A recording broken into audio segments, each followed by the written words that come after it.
mengenal sebuah tulisan. Nah, kira-kira kalau saya tanya sama kalian, leluhur Indonesia yang paling tua itu di kerajaan apa? Ada yang tahu?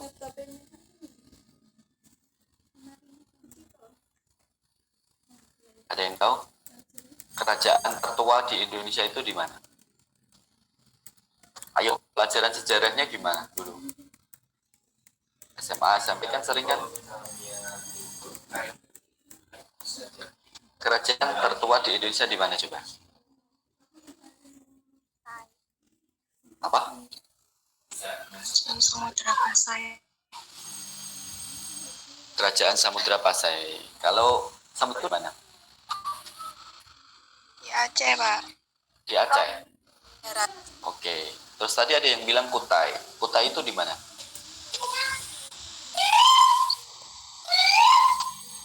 Kalimantan. Kalimantan. Baik. Sekarang saya mau tanya, Kutai sama Samudra Pasai lebih tua mana? Ayo, coba kalian tebak. Kerajaan Kutai yang di Kalimantan dengan kerajaan Samudra Pasai di Aceh itu lebih tua mana? Kutai, Pak. Kutai, Pak. Kutai, Pak. Kutai, Pak. Kerajaan Hindu Buddha, Pak. Oh, Kutai kerajaan Hindu Buddha. Kalau Samudra Pasai? Kerajaan Islam. Oh, kerajaan Islam. Kerajaan Islam. Berarti kalau kerajaan Islam tertua adalah kerajaan Samudra Pasai. Sedangkan kalau kerajaan tertua di Indonesia itu adalah Kutai. Betul ya? Kutai di Kalimantan. Sekarang kalau saya tanya kerajaan Sriwijaya itu ibu kotanya di mana kalau sekarang? Tahu nggak? Ibu kota kerajaan Sriwijaya kalau sekarang itu di daerah mana? Minangkabau. Asia Tenggara, Pak. Asia Tenggara. Iya betul, Asia Tenggara maksudnya. Tepatnya kalau sekarang itu di daerah kota mana? Palembang, Pak. Palembang, Pak. Iya betul, Palembang. Siapa tadi yang jawab? Dani, Pak. Oh, Dani. Dani asalnya dari Sumatera atau bukan? Ya, Pak, dari Batam. Dari Batam. Oh, berarti tahu banget ya. Ya, kerajaan Sriwijaya itu ibu kotanya kalau sekarang itu di Palembang. Sekarang kalau Singosari di mana? Kalau kerajaan Singosari di mana coba?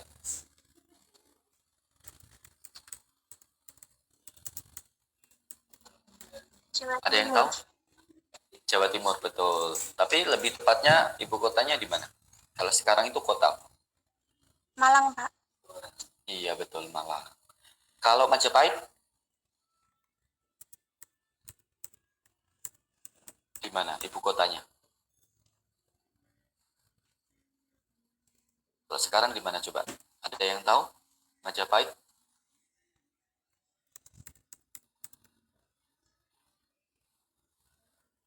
Delapan 84 mahasiswa masa nggak ada yang tahu?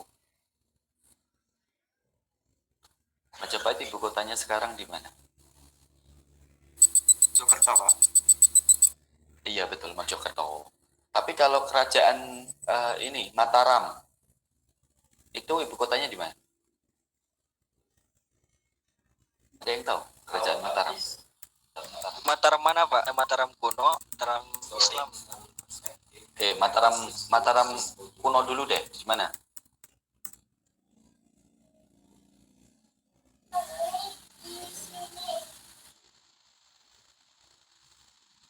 Mataram kuno di yang tuh? Jombang. Di Jombang, Pak. Jombang. Di Jombang. Mataram kuno di Jombang. Jakarta. Kalau Mataram Islam?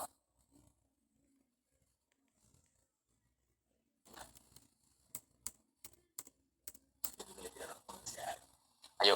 Kalau Mataram Islam di Yogyakarta, Pak. Kalau Mataram Islam di Yogyakarta. Tapi kalau Mataram kuno?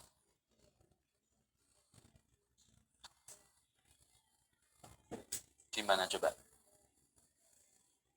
Ada yang tahu?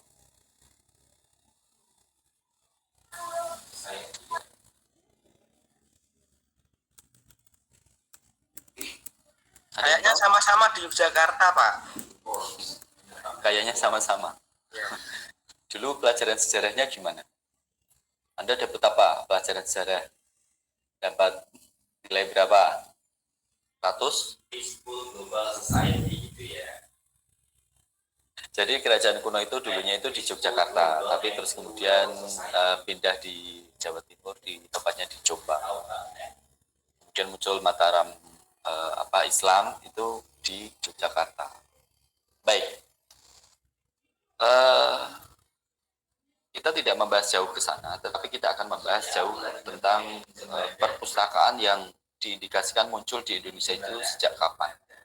Perpustakaan di Indonesia itu bisa dikatakan muncul ketika para leluhur Indonesia itu mengenal sebuah peradaban tulisan.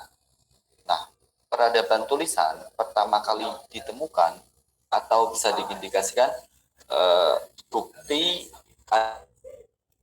adanya leluhur Indonesia mengenal sebuah tulisan yang paling lama itu adalah pada abad ke-5 Masehi, yaitu tepatnya di Kutai, Kalimantan Timur.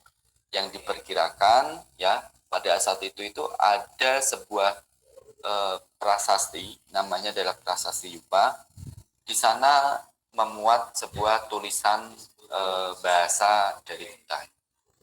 Nah, kemudian bisa diindikasikan bahwa pada zaman itu orang sudah mengenal tulisan, dan pada saat itu juga diindikasikan mungkin sudah ada perpustakaan. Cuman kita nggak tahu perpustakaannya semacam apa. Tapi yang jelas sudah ada bukti bahwa zaman Kutai itu mereka sudah mengenal tulisan. Kemudian pada era kerajaan Hindu-Buddha, ya mulai dari Singosari, Majapahit, Kadiri, Mataram, kemudian Sriwijaya dan lain sebagainya, itu juga melahirkan beberapa mahakarya atau sebuah temuan yang di dalamnya memuat sebuah tulisan, ya, yang dihasilkan oleh para empu seperti Nerakertagama, yaitu semacam tulisan atau cerita kakawin, ya kalau sekarang tuh ya pernikahan lah semacam itu. Kemudian ada karya Arjuna Wiwaha, Mahabharata, Ramayana, dan Sutasoma. Nah, Sutasoma ini terkenal yang sampai saat ini itu masih kita rasakan manfaatnya, yaitu Pancasila. Nah, Pancasila itu diambil dari tulisan di Sutasoma ini. Kemudian pada zaman atau kerajaan Hindu-Buddha itu juga memiliki sebuah tempat yang dinamakan sebagai Pustakaloka, yaitu menyimpan beragam karya sastra ataupun kitab-kitab yang ditulis oleh para pujangga. Nah, Pustakaloka ini itu hanya berada pada pusat kerajaan. Jadi dia tidak kemudian di setiap kota atau setiap mungkin desa gitu ada, enggak, tetapi hanya di pusat kerajaan. Misalkan di Singosari tadi di Malang, berarti hanya di Malang saja. Majapahit di Mojokerto, hanya di Mojokerto saja, ya. Karena apa? Karena Pustakaloka ini hanya diperuntukkan untuk raja dan kerabatnya saja. Pada sini ini turun-turunannya itu menggunakan jasa para biksu dan para agamawan. Jadi pada saat itu memang para kalau sekarang namanya pendeta dan juga para kiai itu menjadi penasihat para raja. Nah, sehingga para penasihat tersebut itu menyimpan berbagai karyanya di sebuah tempat namanya adalah Pustakaloka. Nah, kemudian selain batu, ya, jadi prasasti Yupa yang tadi ditemukan di Kutai itu kan berupa batu. Itu juga ditemukan beberapa media selain batu, seperti bambu yang dibelah. Jadi pada saat kerajaan Majapahit, Singosari, itu mereka menggunakan bambu yang dibelah, kemudian bambu itu dipahat sebagai tulisan yang ditujukan sebagai surat. Nah, jadi antar kerajaan itu mengirim surat melalui bambu yang dibelah tadi, ya, pahatan-pahatan. Nah, nanti bambunya itu diikat dengan tali, bambunya itu bisa dilipat. Nah, selain bambu, itu juga ada lempeng tembaga. Pada saat itu memang tembaga juga sudah ditemukan dan juga dijadikan sebagai media untuk tulisan. Selain bambu dan lempeng tembaga, itu juga telah ditemukan sebuah media untuk menulis yang sangat terkenal sampai saat ini, yaitu berupa deluang atau daluang. Nah, daluang ini merupakan kertas pertama kali yang khas Indonesia yang pertama kali ditemukan, sehingga para kerajaan Hindu dan Buddha itu mereka menggunakan kertas daluang ini sebagai media untuk menghasilkan sebuah tulisan-tulisan para empu tadi. Kemudian selain daluang, ya ada lempengan tembaga dan bambu dan lain sebagainya, ya itu sudah ditemukan, tetapi belum menunjukkan adanya sebuah perpustakaan. Kenapa?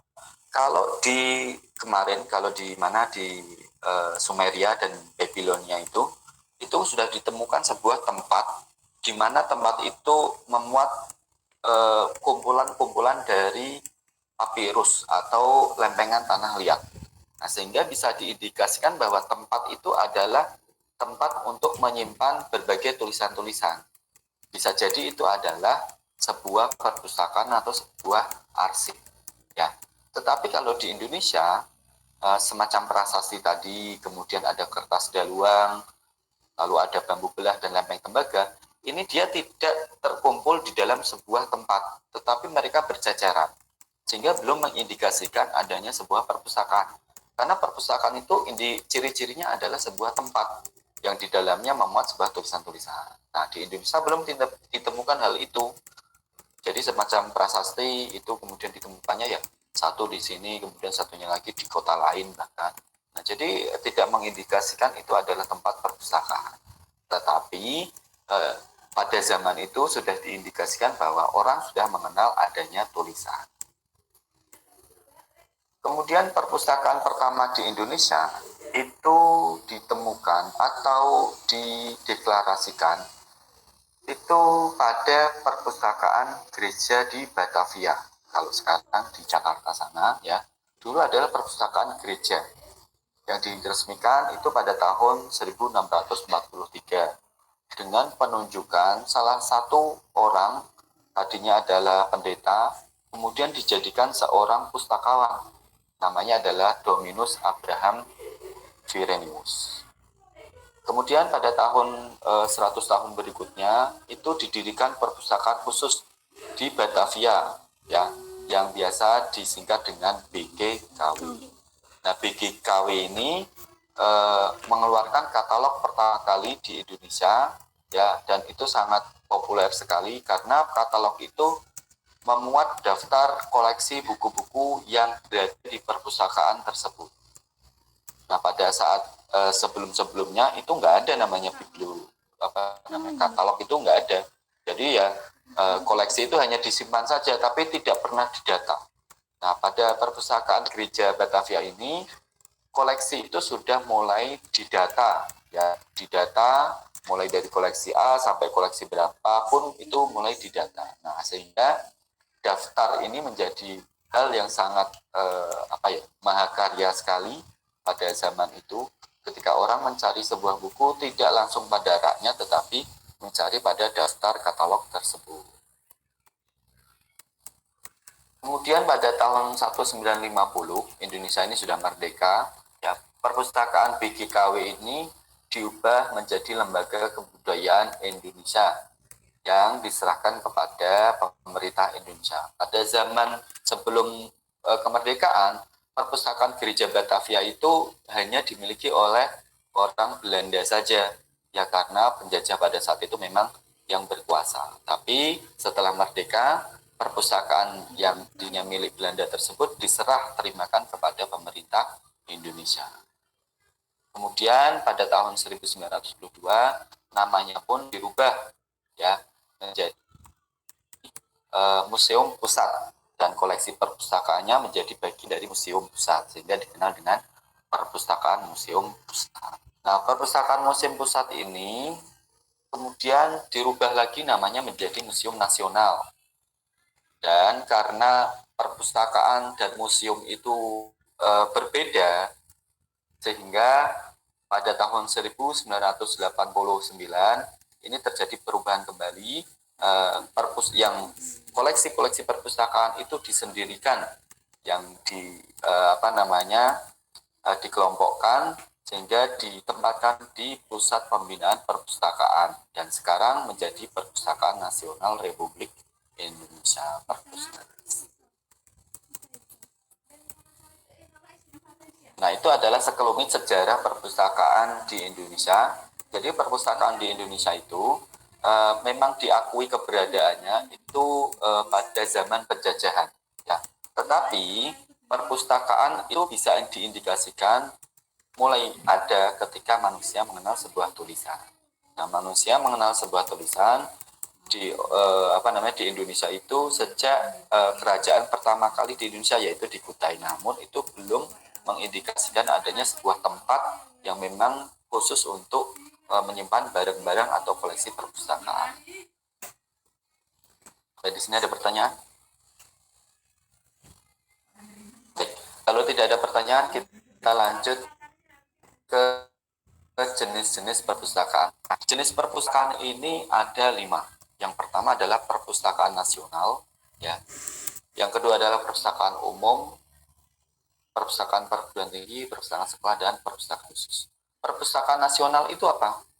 Perpustakaan nasional adalah perpustakaan yang berkedudukan atau bertempat di ibu kota negara, sebuah negara, yang berfungsi utama sebagai lembaga untuk menyimpan semua bahan pustaka yang terbit di negara tersebut, baik cetak maupun elektronik. Jadi perpustakaan negara itu hanya satu.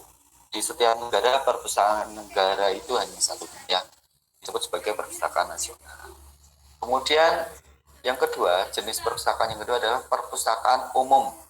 Nah, perpustakaan umum ini adalah perpustakaan yang diselenggarakan dengan tujuan untuk melayani masyarakat umum dari berbagai latar belakang yang berbeda-beda, mulai dari pedagang, mulai dari pelajar, pengemis, gelandangan, dan sebagainya. Itu masuk di perpustakaan umum, tidak dibatasi siapapun, ya. Namanya juga perpustakaan umum, jadi latar belakang apapun boleh menggunakan perpustakaan tersebut. Contoh dari perpustakaan umum, ada perpustakaan daerah, ya, seperti Perpusda. Kalau Anda lewat di Jalan Sriwijaya di dekatnya Wonderia, itu ada perpustakaan daerah. Perpustakaan ini adalah perpustakaan daerah Provinsi Jawa Tengah. Apakah Anda masuk ke perpustakaan daerah Jawa Tengah? Ada yang pernah masuk? Belum pernah, Pak. Belum pernah, Pak. belum pernah sama sekali. Ya. Saya dulu kalau pas waktu kuliah S1 itu kalau mau wisuda itu ada syarat bebas perpustakaan. Nah, syarat bebas perpustakaan itu tidak hanya perpustakaan kampus saja, tetapi juga perpustakaan daerah. Nah, saya sering masih nih pas waktu S1, ya. Jadi di sana saya sudah buat anggota, bahkan sering pinjam buku karena di sini koleksinya itu lebih lengkap daripada perpustakaan kampus. Karena variatif sekali, novel-novel banyak sekali, majalah-majalah banyak sekali. Nah, Anda bisa memanfaatkan perpusda ini, letaknya di dekat Wonderia. Ada yang pernah lihat ya? Karena Ada yang tahu Jalan Tahu. Sriwijaya? Ya, sana itu tempatnya, ya. Tapi cuma lewat, nggak pernah masuk, Pak. Ya, biasa. Kalau namanya Wonderia biasanya masuk, tapi kalau perpustakaan, nah, ya nggak mau masuk, biasanya cuma lewat doang. tutup, Pak. Apa? Tutup. Yang mana? Yang perpustakaan daerah kemarin tutup, Pak, gara-gara COVID. Oh, gara-gara COVID, ya. Oke, nggak apa-apa ya. Nanti kalau sudah mulai berangsur-angsur turun kan COVID-nya, biasanya perpustakaan itu sudah mulai buka. Tapi biasanya dengan protokol kesehatan yang ketat, Anda harus vaksin dan lain sebagainya. Biasanya seperti itu. Nanti kita perpustakaan pusat pun juga akan buka pada tanggal 8 Oktober. Silakan nanti yang di daerah Semarang Ya, kalau mau kuliah atau mau ngerjain tugas bisa ke perpustakaan, nanti numpang wifi juga boleh. Ya, tidak harus baca buku, tetapi numpang wifi, numpang ngadem juga boleh. Oke, nah perpustakaan umum itu macamnya ada 4 ya. Kalau di sini saya contohkan hanya 2. Ini sebenarnya ada lagi namanya perpustakaan kecamatan. Kemudian yang satu lagi adalah perpustakaan kelurahan atau desa. Ya, jadi perpustakaan umum itu ada 4 jenjangnya, ada perpustakaan provinsi, kemudian perpustakaan kabupaten atau perpustakaan kota, kemudian perpustakaan kecamatan, dan perpustakaan desa. Saya tanya sama kalian nih, di desa kalian atau di kelurahan kalian ada tidak perpustakaannya? Tidak. Ada, Pak. Wah, Ada, Pak. Ada, Pak. ada yang kelurahan atau desanya punya perpustakaan? Ada nggak? Jadi berarti semuanya ada ya. Baik, nah cuman masalahnya ya ketika saya tanya, kalian itu mesti jawabnya lantang sekali. Saya tanya, di kelurahan atau di desa kalian itu ada nggak perpustakaan? Nggak ada Pak, nggak ada. Nah cuman masalahnya adalah ketidakadaan perpustakaan desa itu memang benar-benar tidak ada, atau kalian yang belum menemukannya. Jadi sebenarnya ada, tetapi Anda tidak tahu kalau itu sebenarnya ada. Ya mungkin gitu Pak. Ada, Pak, sebenarnya. Nggak pernah tahu dan nggak mau tahu, jangan-jangan.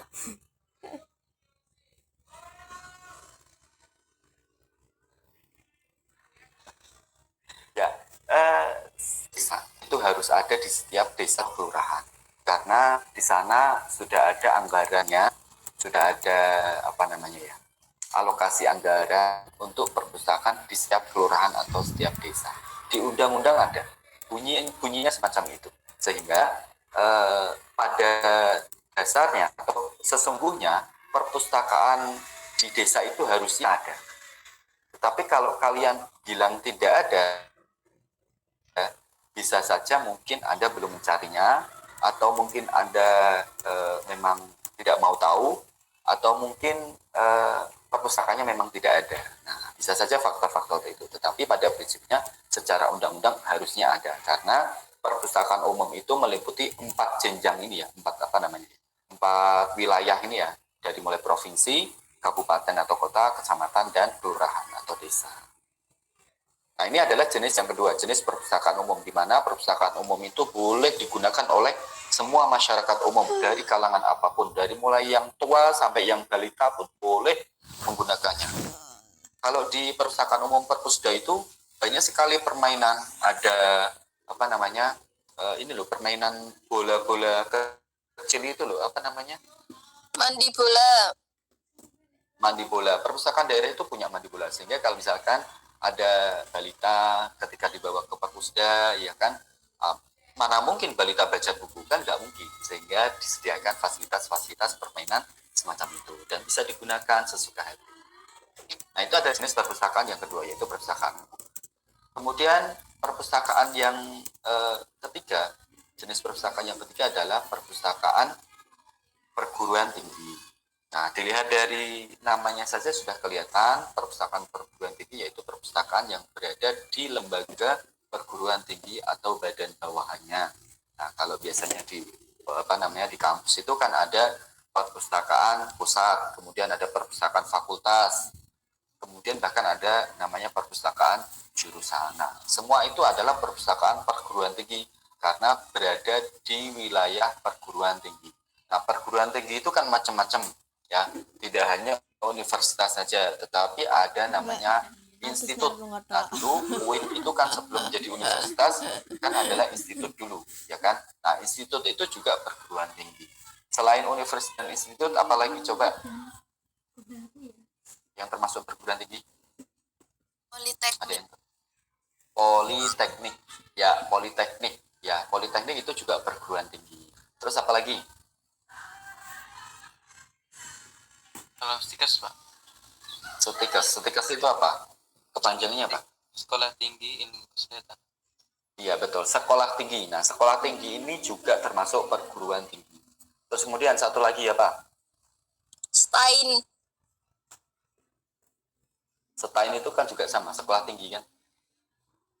Sekolah tinggi agama Islam, STAIN-nya. Tadi sama, sekolah STIKES dengan STAIN itu sama-sama sekolah tinggi ya. Namanya sekolah tinggi, itu juga perguruan tinggi. Satu lagi masih ada, apa coba? Kalau IAIN, Pak. IAIN itu institut tadi ya, IAIN itu institut ya, IAIN institut. Jadi tadi sudah saya sebutkan universitas, kemudian ada institut, kemudian ada politeknik, kemudian ada sekolah tinggi. Nah satu lagi, ayo, politeknik tadi, politeknik itu ya, tekes itu juga politek ya. Satu lagi ya Pak, Akademi, Pak. iya betul, akademi kepolisian Indonesia, akademi kemiliteran Indonesia, itu juga perguruan tinggi. Nah, jadi perguruan tinggi itu macam-macam ya, tidak hanya universitas saja, tapi macam-macam. Nah, apabila ada perpustakaan di lembaga tersebut, seperti institut, sekolah tinggi, akademi, maupun politek, ya, itu adalah perpustakaan perguruan tinggi. Nah, perpustakaan perguruan tinggi tentunya memiliki komunitas tersendiri, tidak sembarang orang bisa masuk ke perpustakaan perguruan tinggi karena dia memang menyediakan hanya khusus sivitas akademika, bukan masyarakat umum. Misalkan ada perpustakaan perguruan tinggi lantas ada gelandangan atau pengemis masuk untuk baca, itu nggak boleh ya, karena perpustakaan perguruan tinggi dikhususkan atau disediakan untuk sivitas akademika, bukan masyarakat umum. Ada jenis yang tiga. Kemudian, nah kalau contohnya ini ada gambar ya. Kalau saya tebak-tebakan, ini perpustakaan di mana coba? Bentar. Coba ada yang tahu ini perpustakaan di mana?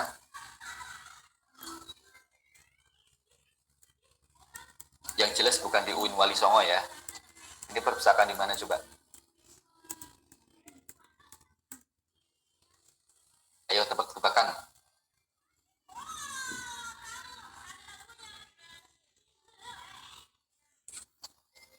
Dilihat dari bangunannya seperti bangunan rumah adat gitu ya. Coba di mana ini? Ada yang tahu?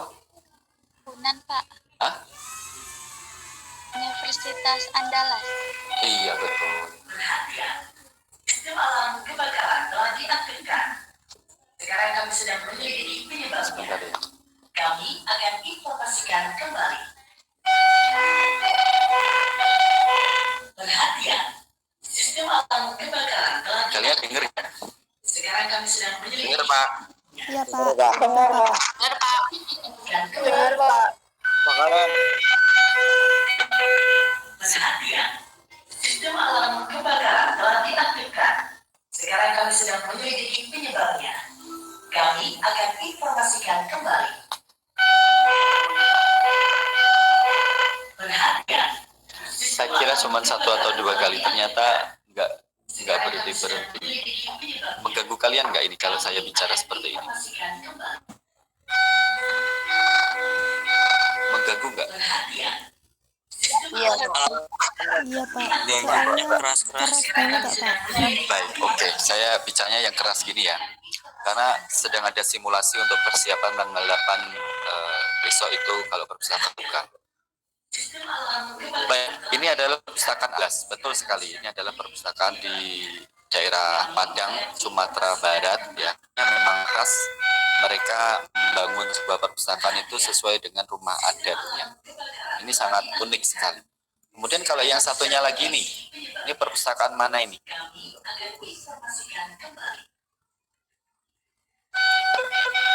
Coba tebak, ini perpustakaan mana? Kami sedang menyelidiki penyebabnya. Coba tebak, ini di mana? Di luar negeri kah? Atau di Indonesia kah? Indonesia. Ada yang tahu? Kami akan informasikan kembali. Di mana? Universitas Indonesia.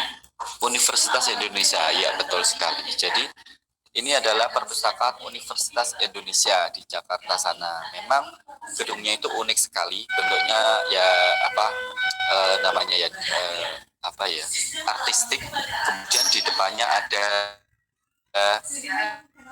danaunya. Ini enak sekali kalau misalkan perpustakaannya semacam ini. Bisa baca buku sambil berenang gitu ya di danau.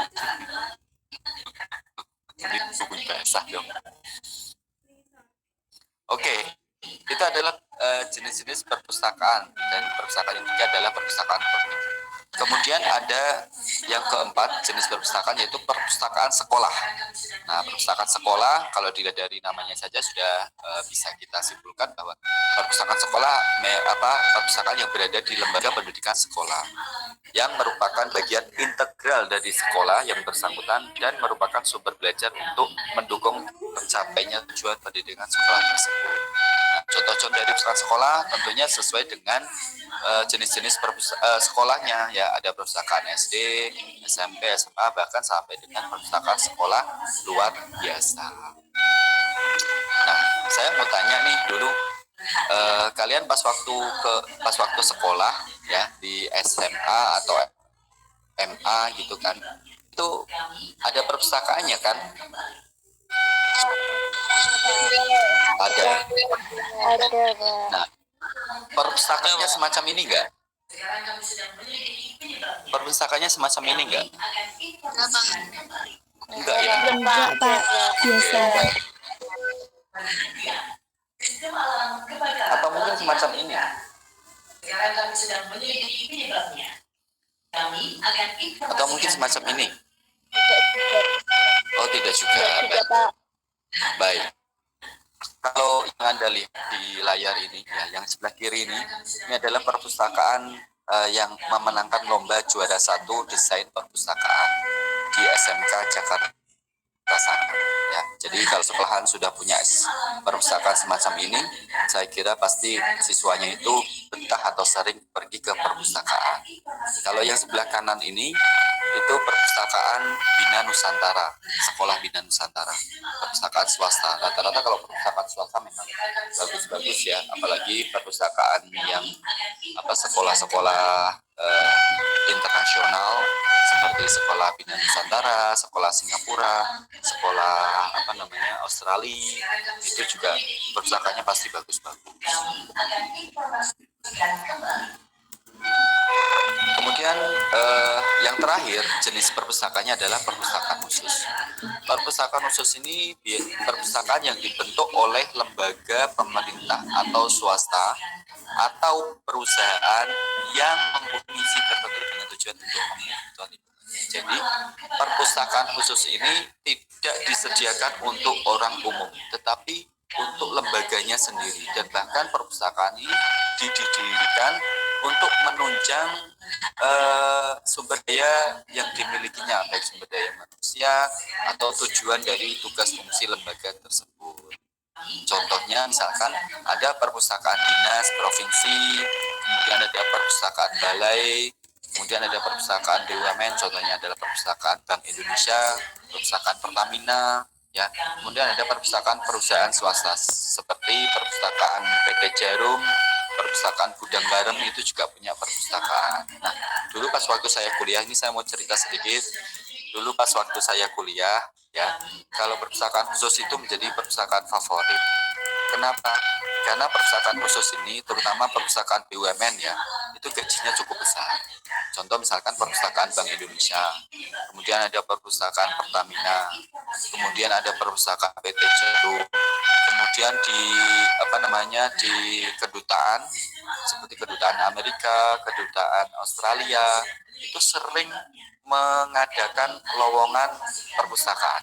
Sering sekali. Modelnya di sana kontrak. Ya, kontrak 1 tahun, 3 tahun. Tapi 1 tahun di sana itu gajinya itu bisa sampai ratusan juta. 1 tahun di sana gajinya itu bisa sampai ratusan juta. Nah, ini menjadi favorit, cuman yaitu seleksinya sangat ketat sekali. Jadi kalau masuk di perpustakaan khusus ini seperti perpustakaan BI, perpustakaan Pertamina, itu seleksinya sangat ketat sekali. Anda harus punya pengalaman serta apa ya, cakapan bahasa yang dikuasai. Baik, nah ini contoh dari perpustakaan. Ini ada apa namanya, perpustakaan BI. Kalau yang sebelah kiri ini ada perpustakaan BI. Ini perpustakaan BI itu setiap cabang BI itu punya perpustakaannya. Baik misalkan di Yogyakarta itu juga ada Bank Indonesia, itu ada perpustakaannya. Di Semarang itu juga ada Bank Indonesia dan di sana juga ada perpustakaannya. Jadi setiap cabang bank ini punya perpustakaan sendiri-sendiri. Kemudian kalau ini yang sebelah apa namanya, sebelah kanan ini adalah perpustakaan namanya Badan BPK, Badan Pengawas Keuangan ya, Badan Pengawas Keuangan semacam ini. Kalau perpustakaan khusus itu rata-rata fasilitasnya bagus ya, gajinya bagus Pak, sehingga Anda nanti bekerja di perpustakaan khusus saya kira akan lebih nyaman daripada perpustakaan sekolah.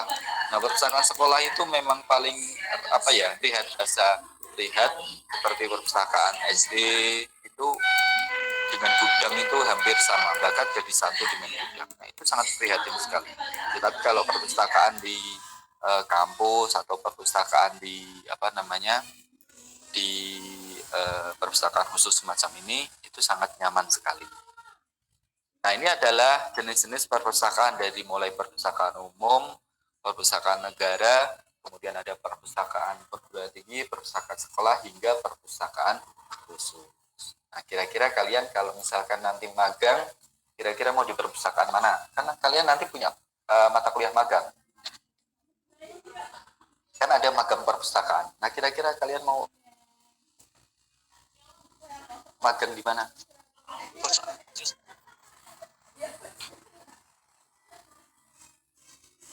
Kudus, perumahan daerah berarti. Iya. Kalian sudah punya rencana mau magang perpustakaan nggak? Belum punya Pak, baru semester 1. Ya sudah, nanti kalau misalkan kalian sudah punya rencana untuk magang perpustakaan, carilah perpustakaan yang sudah maju.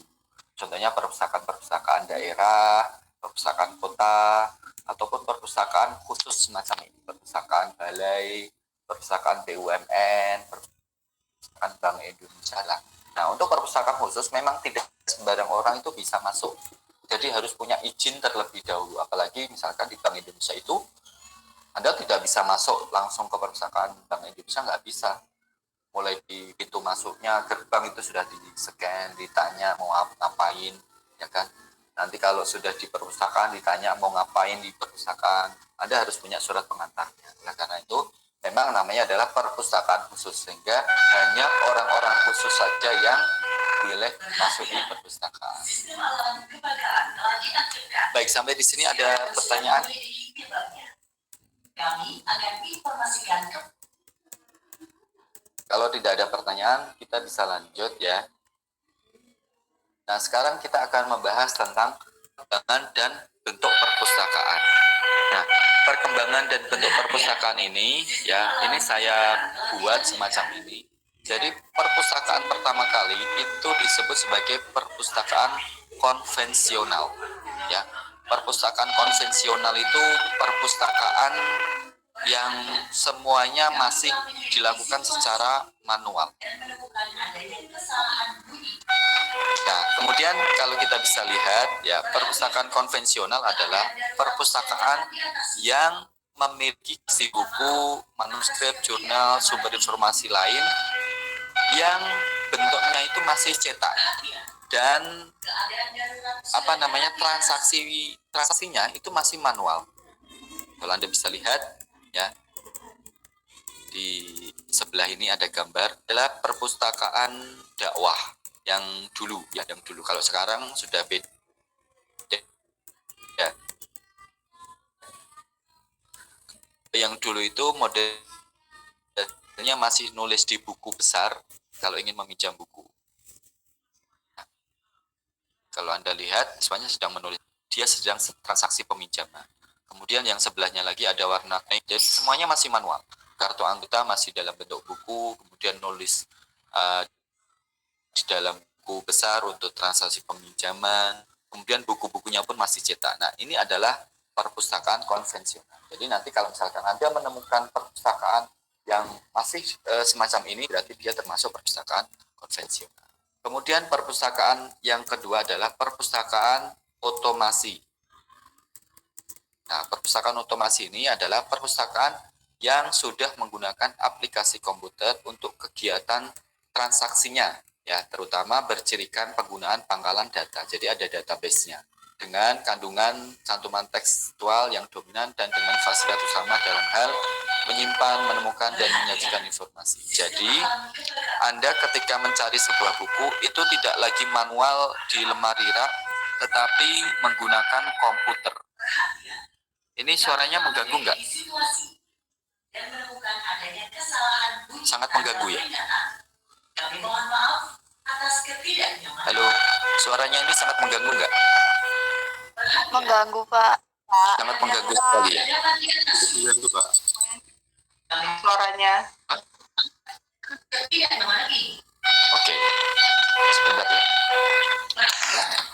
Keadaan darurat surat lihat.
Oke, baik. Bisa kita lanjutkan ya.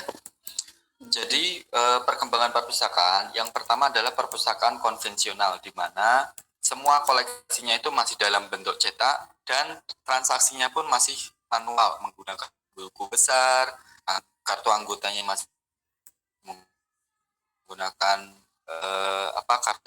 Kemudian dalam mencari buku langsung di raknya, belum menggunakan sebuah komputer. Kemudian yang perkembangan berikutnya yaitu perpustakaan terotomasi. Perpustakaan itu sudah menggunakan aplikasi komputer untuk mencari sebuah buku.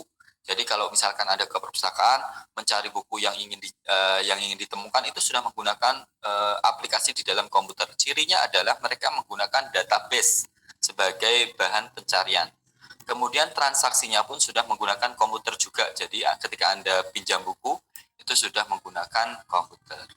Lalu ada perpustakaan hibrida. Perpustakaan hibrida ini adalah perpustakaan yang koleksinya itu selain cetak juga ada koleksi elektronik. Jadi ada dua, ya, memadukan antara koleksi cetak dengan koleksi elektronik.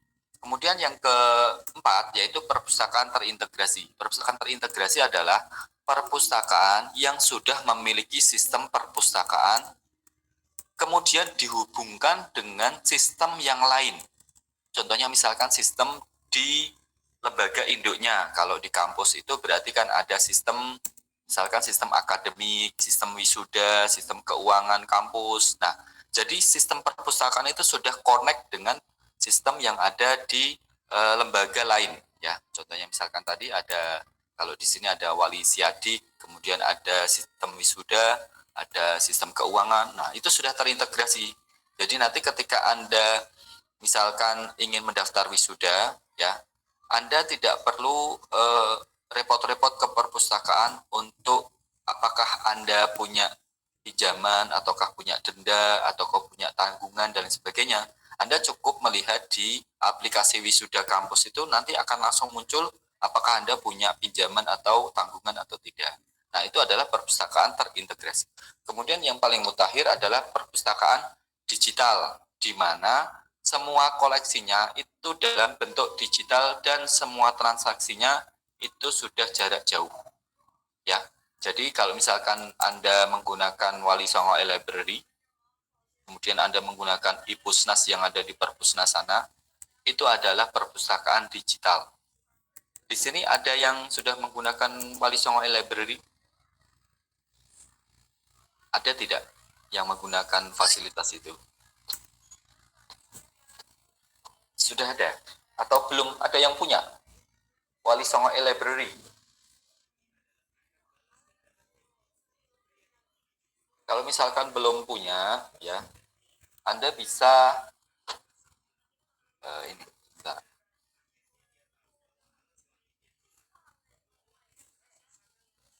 Anda bisa cari di webnya perpustakaan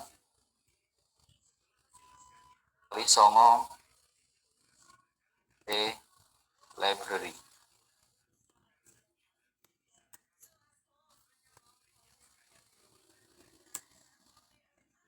Anda bisa cari di sini, kemudian masuk di informasi, lalu buka laman library.songo.ac.id/web.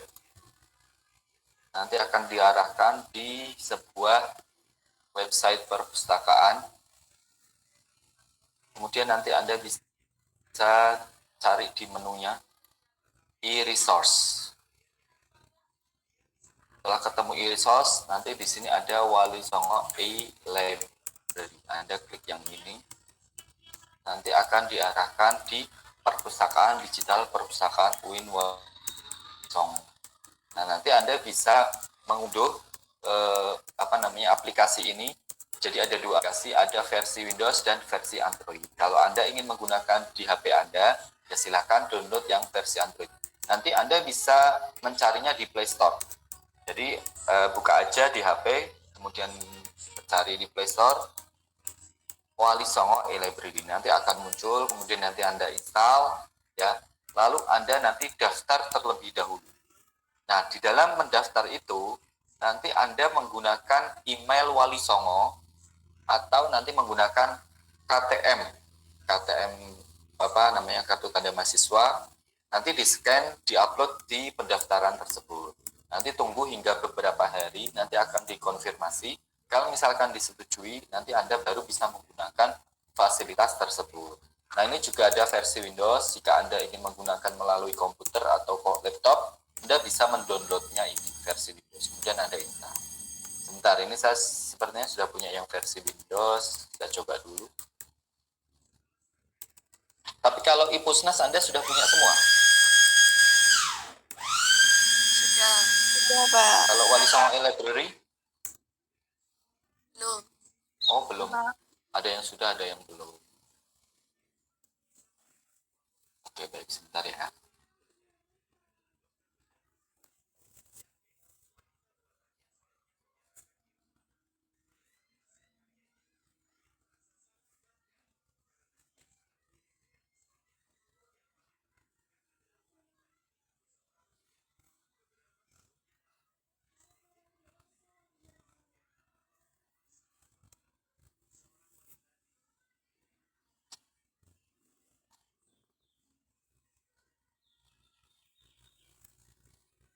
Saya ini sudah punya, tapi ini saya login belum bisa.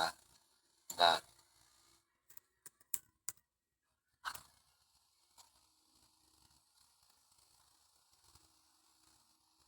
ini adalah Wali Songo e-Library. Nanti sadar terlebih dahulu di sini nama lengkap, email, nomor handphone, jenis kelamin, password, ketik ulang password, daftar. Nah, nanti kemudian nanti akan diminta Anda harus mengupload dokumen-dokumen seperti KTP atau KTM, ya, kemudian ada email, itu juga harus dibutuhkan. Nanti kalau sudah dikonfirm baru Anda bisa menggunakan. Kalau belum dikonfirm Anda tidak bisa menggunakan. Ntar ini saya coba dulu. Saya lupa password sama emailnya yang saya daftarkan.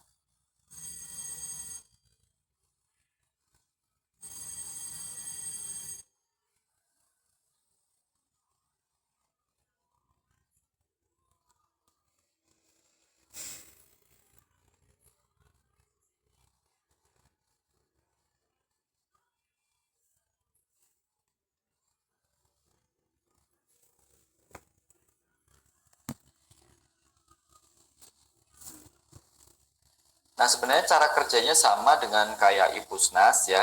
Jadi dia bukunya itu sudah full text di sana. Kemudian transaksinya pun di sana juga sudah jarak jauh. Sehingga Anda tidak perlu pergi ke perpustakaan untuk konfirmasi, untuk menggunakan itu tidak. Anda cukup tidur berbaring di ranjang gitu kan. Anda buka aplikasinya, kemudian Anda transaksi di sana bisa. Nah, ini adalah perpustakaan digital atau perpustakaan yang paling mutakhir saat ini, perkembangan perpustakaan yang paling mutakhir saat ini. Kalau saya bisa mencontohkan yang Ipusnas, mungkin yang sudah menggunakan Ipusnas sudah familiar ya. Dan kalian yang punya Ipusnas itu sering menggunakan atau jarang? Jarang, Pak. Kenapa kalau kok jarang? Waktu itu mau pinjam buku terus penuh terus, Pak. Penuh apa? Antrian.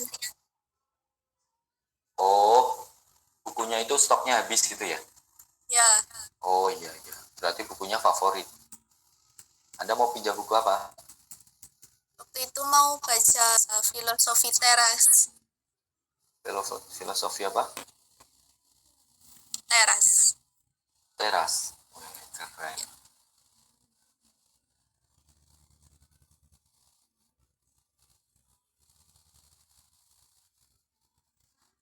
Oke, ini saya coba contohkan aplikasi perpustakaan nasional. Nah, mungkin barangkali di kelas ini ada yang belum punya, ya barangkali. Siapa tahu nanti bisa memanfaatkan fasilitas perpustakaan digital ini. Atau nanti saya beri tugas untuk membuat ini, memanfaatkan Perpusnas. Nah, sudah tampil belum? Sudah, Pak. Ya, ini adalah perpustakaan nasional. Oke, baik. Di sini ada buku-bukunya. Kalau saya bisa lihat di sini masuk dulu ya. Saya punya email.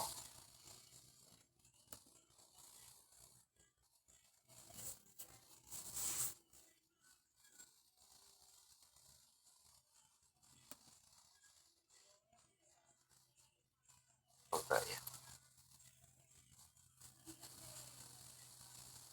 Apa ini?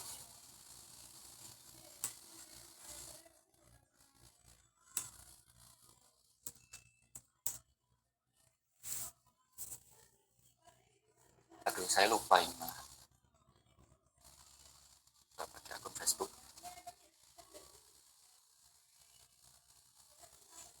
Aduh, nggak bisa. Nanti kalau sudah bisa login ya, tinggal Anda klik yang ini, buku misalkan. Nanti di sini ada semacam sinopsisnya. Bukunya tentang apa, ya kan? Kemudian nanti kalau Anda sudah baca, Anda bisa menuliskan apa namanya pengalaman Anda membaca buku ini. Misalkan, nah ini ada. Kapan seri lainnya di up juga nih Min, saya penasaran sama seri buku ini. Nah, berarti kan buku ini mungkin menarik gitu. Kemudian Anda bisa cari informasi buku ini, misalkan genrenya tentang apa, publishernya siapa, tahun berapa, ISBN berapa, dan ratingnya ini ada ya. Anda bisa memberikan ratingnya. Kemudian buku ini dipinjam berapa kali, terus berapa orang yang mengantri. Ya, jadi semua transaksinya melalui ini ada pinjam buku. Anda bisa melakukan pinjam buku di sini. Tapi karena saya belum login, jadi saya nggak bisa pinjam buku. Nanti kalau misalkan Anda ingin mendaftar, tinggal daftar saja. Di sini ada fasilitas daftar.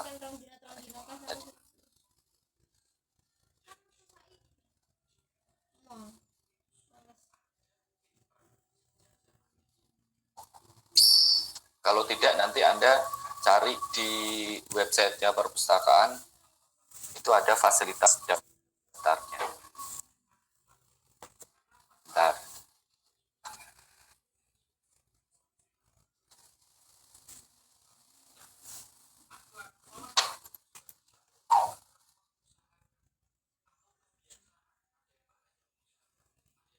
Nah, ini adalah perpustakaan nasional di Pusnas. Kemudian nanti di sini Anda bisa download, ada Apple, Android, sama Windows ini. Nah, syarat mendaftar mudah, cukup 60 detik untuk bergabung. Nah, Anda bisa daftar nanti ya. Biasanya mahasiswa itu saya kasih tugas untuk membuat atau memanfaatkan e-Pusnas ini. Tapi nanti ya, mungkin pertemuan keberapa nanti akan saya beri tugas. Oke, baik.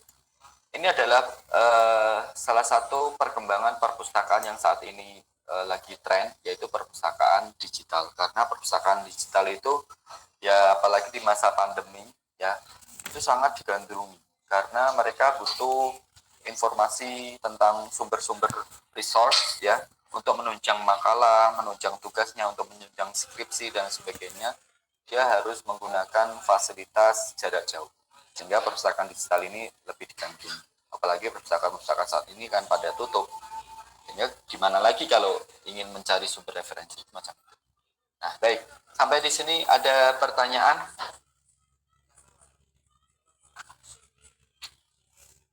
Kalau tidak ada pertanyaan berarti sudah jelas semua ya.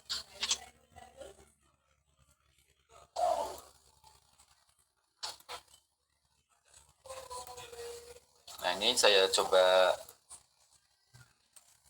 berikan contoh perpustakaan terintegrasi. Modelnya itu semacam ini. Jadi perpustakaan itu punya sistem yang warna hijau ini ya. Perpustakaan itu sudah punya sistem perpustakaan. Kemudian mereka itu menggabungkannya ya.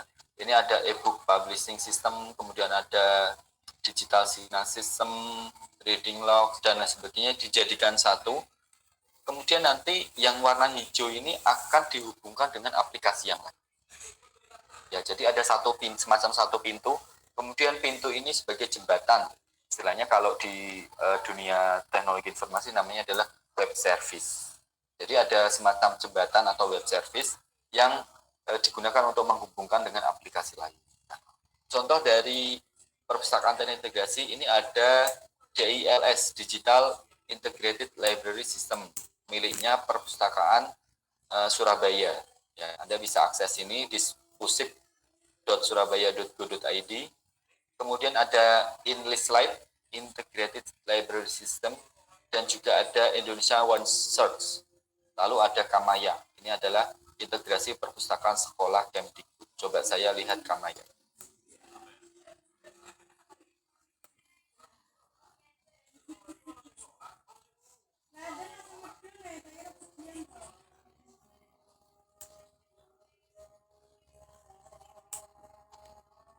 Baik, saya akan contohkan. Ini adalah perkembangan perpustakaan